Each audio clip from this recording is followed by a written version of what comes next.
This is the Independent Black Voters on Facebook again, as we do the Independent Black Voters Speak, and we vet the candidates.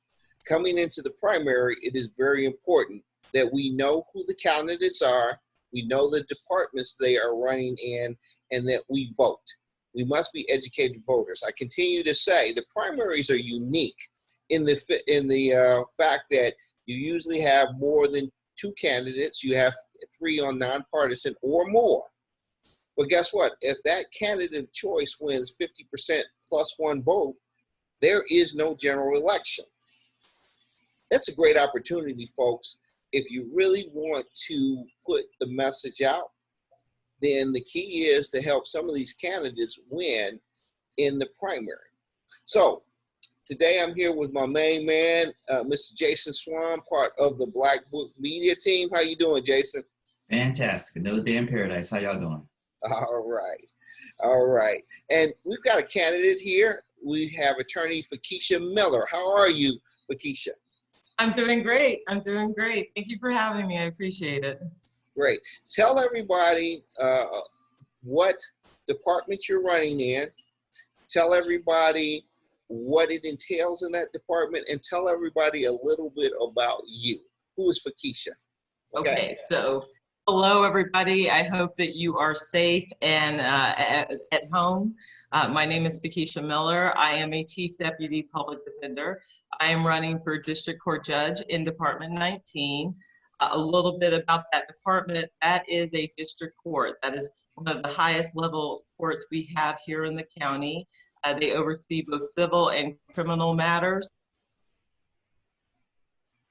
And those are going to be cases that have values of over $50,000 that don't go automatically into arbitration on the civil side. And on the criminal side, that's all of your serious felonies, your murders, your rapes, all of the violent crime, and a lot of the economic crime, all of your high dollar car wrecks to, any kind of case on the criminal side that's more serious and carries more than 364 days in custody. So very serious, weighty matters. And so to tell you a little bit about myself, I have been practicing law for 18 years. I've been, before being a criminal defense attorney, I was a prosecutor, I was a public defender in Nashville. Now I'm a chief deputy public defender here. I also serve my other attorneys, being vice president of our Clark County Defenders Union. So I practice criminal law, and I'm involved in every type of criminal matter. I appear in court 3 to 4 times a week. And so I appreciate the attention that you're giving to this race. As Brian said, this is a phenomenal opportunity for everyone here in Clark County, and I encourage you to vote. And I believe after listening to me for a few minutes or asking me any questions that you have, I should be your choice for Department 19. Well, great. Well, great. It's interesting. You made some statements. You've seen both sides. You've been a defender and you've been a prosecutor. So you have the perspective of both sides. Do you think that brings you balance? And do you think that gives you a better understanding of where we can improve our existing judicial system? Well, Brian, I've actually done more than that. Not only have I been a prosecutor and a defense attorney as I am now, I've also been a judicial commissioner. So I've actually sat on the bench. That was back in Nashville, and that's different from what we have here in Clark County. But I've actually had every single perspective that you need in that courtroom. And that's why I'm a diverse candidate, not only because I'm African American, but I literally have the most diverse legal background of any candidate in my race. Great. Well, like I said, this is the Independent Black Voters, and I thank you for coming on. Absolutely. We're not the Review Journal. I'll tell people we are here to talk about issues in the Black community.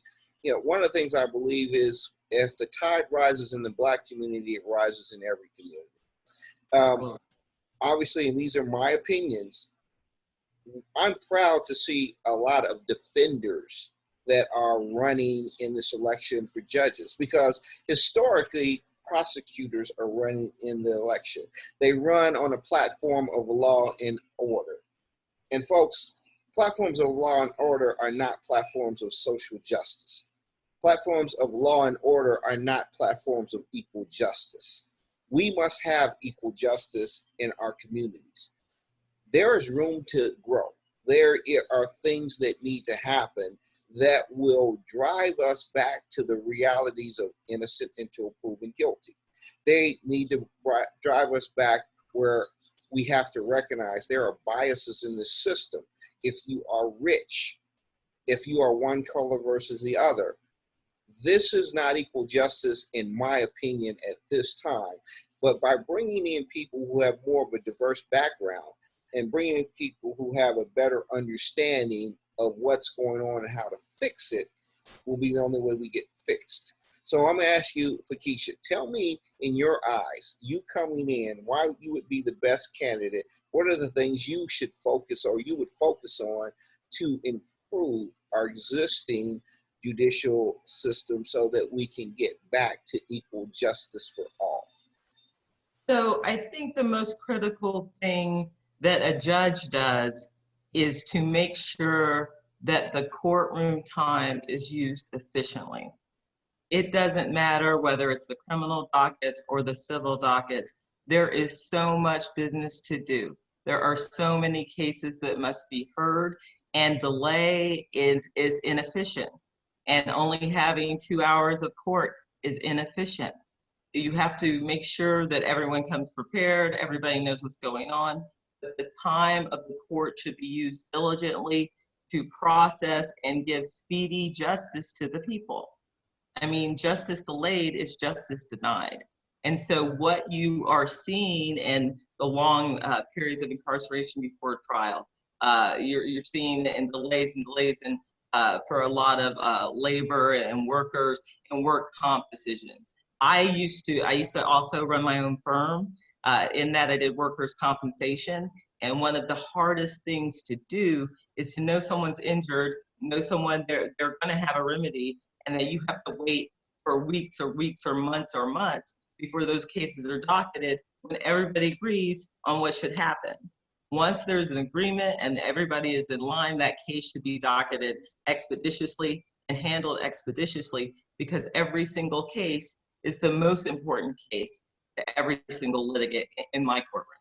That's how I would treat people. That's how I understand how courts work. I understand why there's delays and both sides, okay? I understand there are good reasons, I understand there are bad reasons, I understand there are negligent practices that allow people to sort of manipulate the system for the benefits of time, if I can say frankly.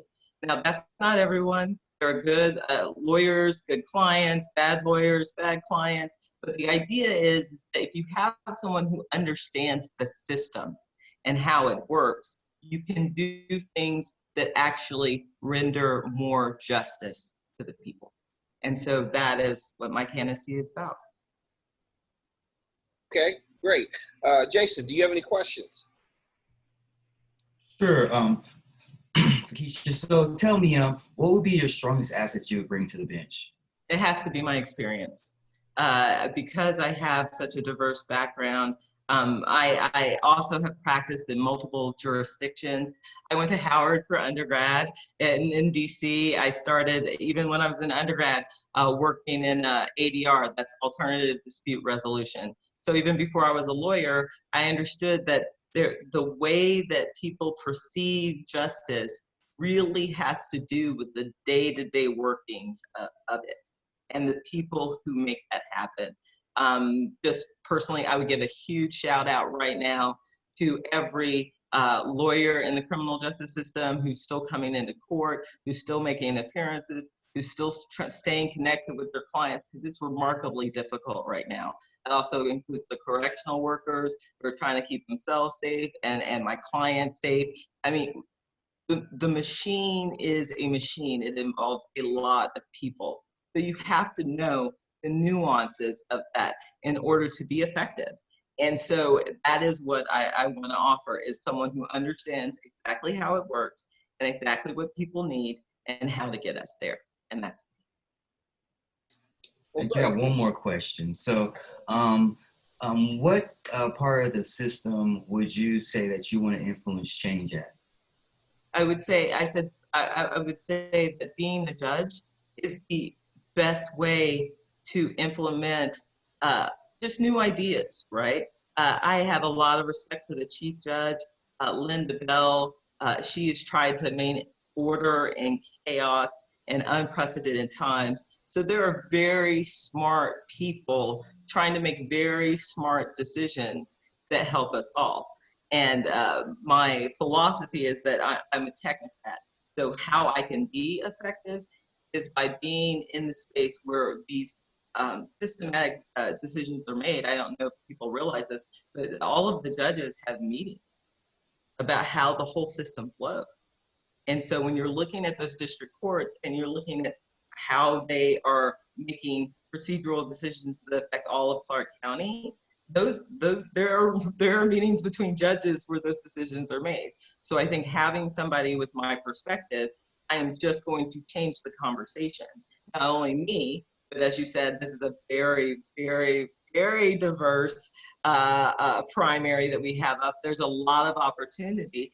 And part of that push is because there are a lot of lawyers, a lot of defenders that are pushing for change and making our voices heard, that we need a systematic change. We need people who understand what to do. It's not because they have money, it's not because they have power, it's not because they're incumbents, it's because they are basically technocrats that understand the system and want it to work better and more effectively for the people. And so all you have to do is watch the videos, listen to Brian. League of Women Voters has videos for all the candidates. The Nevada Independent has everybody's doing judicial questionnaires. And so you can look to see if the person that is running for that seat is someone that you identify with. Because we have to open up and let you know who we are, because there are over 130 candidates running. So this is the opportunity. And I think by choosing people with voices like yours, you will get closer to the justice as you see it. Great. I have a question. The more I have been digging into and interviewing, I'm starting to even understand more the big push on bail reform. It's very obvious that one of the things, and this disproportionately hits the Black community, bail reform or the lack of has definitely resulted in many innocent people taking plea deals just so they can get out of jail. Give me your take on bail reform and what you think we need to do to try to continue to expedite the process and also to re-implement innocent until proven guilty, not held until you give up your right to be innocent.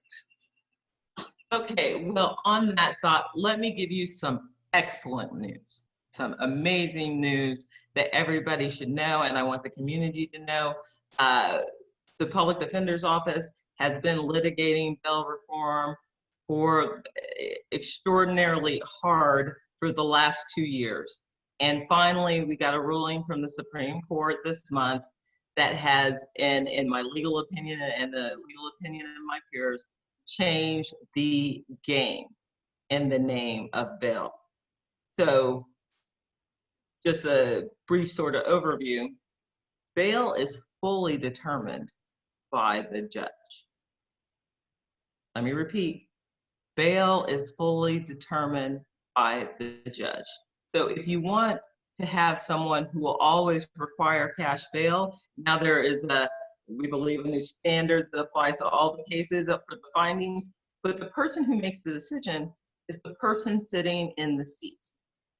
So now, with regards to the community and returning people back to work, and let me also say this plainly, I understand that people get accused of crimes, that they are arrested, and then it is up to a neutral judge to determine whether or not they should be released. But in that neutral judge, you need to have someone that calculates the community cost of having someone held in custody. Someone has to take care of their children. Somebody has to take care of the rent. If they get evicted, what happens to their property? I mean, it is not in or out, black or white, gray issue. And so the most important part about bail reform is now we have to examine it. now we have to make rulings. I mean, you've had to do that before, but the law has become very clear and crystal clear with the findings that you have to make, and basically the order in which you have to make them, so that there's a very clear record for review, which is beautiful. It's a beautiful thing. But ultimately, it is the person who sits in that seat that makes that decision. Because the law, I believe in law and order, I believe in that, but law can be interpreted in multiple ways. So we need to concentrate on who is making that interpretation. So that's my stance on bail reform. But there is good news out there, and we are working hard to file motions to have judges consider bail under the standard. And I've been successful. I'm happy I got a client out on that theory. Great, great. And you hit the nail on the head. We have to get to that point. As I said, I'm finding out more and more about the judicial system, probably more than I ever knew. And that's why talking to you all gives us a very good understanding of where your stance is. Jason, do you have any more questions? No, I'm good. Thank you. Fikisha, it's excellent speaking with you. Thank you. Thank you. Well, Fikisha, as I said, you are one of the candidates that I think would be good for Nevada as a whole. And that's why we're doing these interviews. Because, as I said, there are a lot. You have League of Women Voters. You have a lot of other. You have the Review Journal, or we're the Independent Black Voters. We believe there should be a voice that is directly talking about the issues in our community. And I thank you for taking the time to come in and talk to us about you, to give us a chance to talk and know who you are. We're continuing these series. This will be posted on Black Book TV, www.bbtvnews.tv. It will also be on the Independent Black Voters. You can put a copy on your website if you so choose, but we believe that we must have a voice in the judicial system. We believe when that happens, that we will find true justice. I believe that the majority of Black people want law and order. Matter of fact, we are people who have always embraced law and order, but it doesn't necessarily embrace us. We want fair law and order. We want justice in our law and order, and that's what we want. We don't want carnage. We don't want everybody being let go. I will ask you a question, and then I'm going to let you go on the civil side. How do you believe right now, just as you said, there are games that are played. Obviously, the rich come in with lawyers, the poor come in with nothing. How can we improve that system? Because right now, he who has the money rules the civil court. How can we get to a little more balanced, so the David, when he goes into the civil court, has a chance to slay Goliath? Okay, so let me give you a short answer to your question, and then I've got to point out a little irony in everything that you just said. So first, to answer your question, as far as the civil side, I think that there are two specific things that we need to look at doing. One is to increase the limit for cases that are routed to arbitration. The reason why is right now the cap is $50,000. A lot of people on the civil side have been talking about whether or not that should be expanded up to $75,000. What that means is more cases get into a faster track system, and you can opt out of it if it doesn't work for you. That's sort of a technical part. But the other thing that we can look into doing is expanding a short trial system, which is a way of trying a case in a very short period of time, 2-3 days at the longest, and that allows people to cut the cost of their lawyers, has more lawyers involved in taking sort of more expeditious cases, because there's still a financial incentive. It's very hard to get lawyers you have to have a deep pocket if you're talking about trials that are going to last, and litigation that creates a trial that lasts 3, 4, 5, 6 weeks, 2 months, something like that. So that's the answer to that question.